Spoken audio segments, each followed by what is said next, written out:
Alright, group. Although I am liquidating the motorized bicycle, 66/80cc hobby inventory, and I am moving on to really bolster up my service work and kind of just take a break from servicing this hobby or trying to make a business out of it.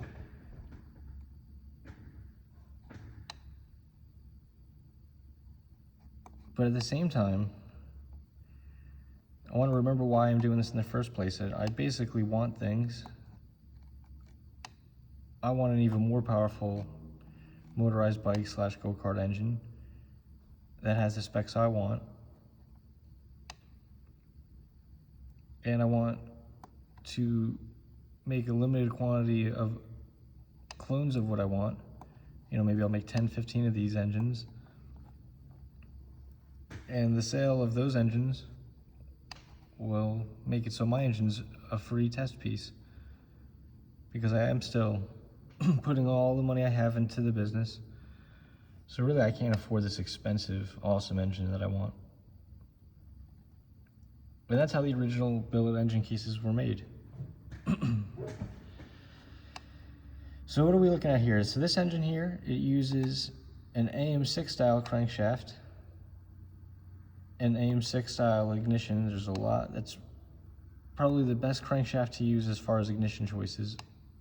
There's a huge variety there. And I want it to be chain drive with a roughly 2-to-1 reduction. I'm going to have a fairly large drive sprocket, and the tensioner will be the exact same tooth count as the drive sprocket, but turn in reverse. And we're going to utilize that as a balance shaft as well.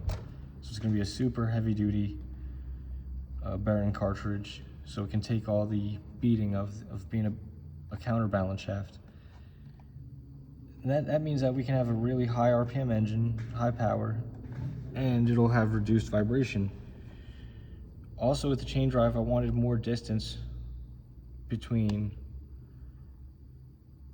the engine and the output. That way we can put a go-kart style clutch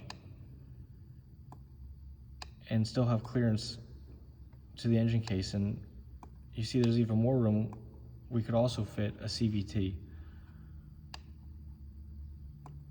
So this sprocket that's in here, this larger sprocket, it'll actually just be a hollow bore with a keyway, so you can fit a shaft inside it. So that way you can fit all different, either a 1-inch or a 3/4 output shaft. And if your shaft gets worn, you don't have to worry about replacing internal stuff. You just slide a new shaft in. So that's pretty interesting, right? And this is a 1-cylinder.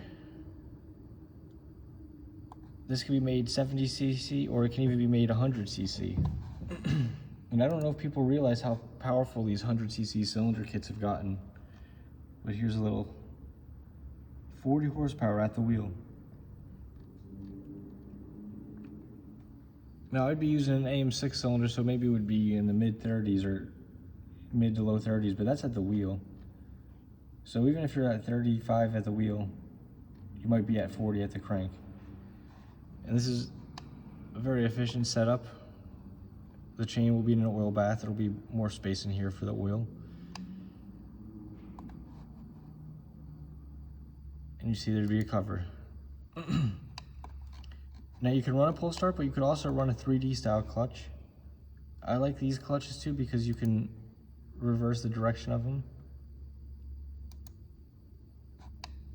to change where how wide of a tire you want, or just highly customizable. But let me show you something else too. Yeah, I'll look over here for a second.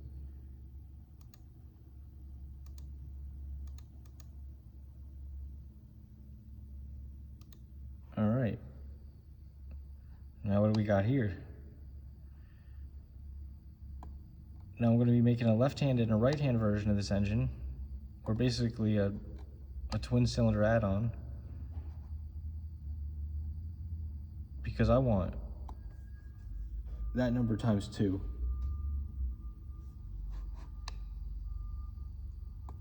Now I want to even use it for go-karts, and what I would do is I would run the pull starter even spaced out further over here, or run a pull start on this side right on the crank, and run one of these clutches here and here, or run twin CVT, so it'll give it a limited slip differential kind of action, but you'd have that much horsepower times 2. Now I got all different ways. You can get these for a lot cheaper. These are expensive top ends that go with expensive cranks. But really, we could put on cheap AIM-6 parts where the cranks are 50 bucks a piece and the cylinders are 60 bucks a piece. You know, we could sell it that way and you still have a twin cylinder AIM-6 to get you well into the 20s. But of course,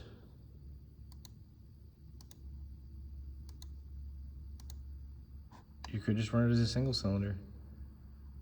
It's a little bit long, but I think being able to run a CVT and running these go-kart clutches, I think it'll make up for it. Now I'm gonna make these.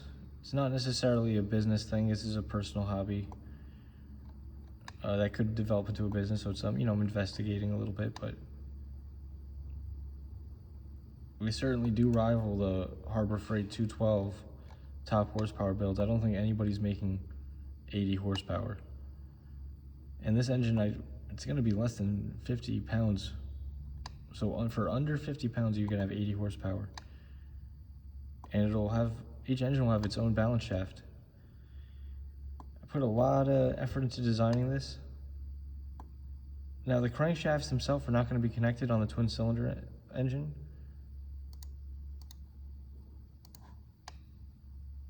So if you wanted to service the engine, you would just divorce these two halves and you'd be able to,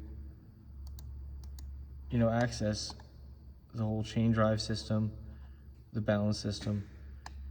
They would share the same oil tank, but the connection from the crankshafts would actually come from this output shaft. It would key this sprocket to the other sprocket on the other unit. But that is a superior way because a lot of people don't realize there's a lot of problems with twin cylinder crankshafts. The connection is a potential weak and failure point. If the cranks aren't totally in sync, it can cause a lot of issues. So by divorcing the cranks, it keeps it simple, keeps it serviceable. You don't need to have a special press fixture to assemble the cranks. You can just go buy another $50 crank if you're running a 40 stroke.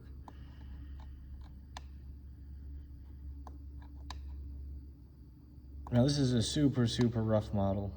I'm probably not gonna do any more modeling on this for another 2-3 months. I'm thinking that I might put these for sale just to get them up online, just so I can kind of close this chapter.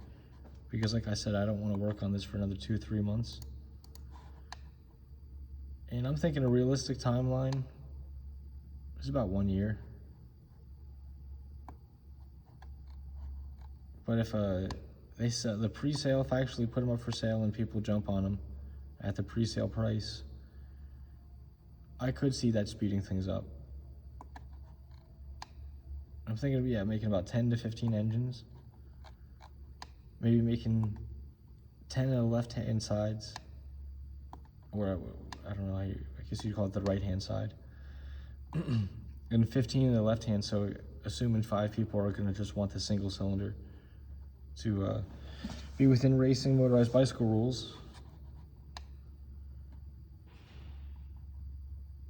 I mean, I think that by having the balance shaft too, it's just a really big improvement from what we've been working with. I want to use AIM-6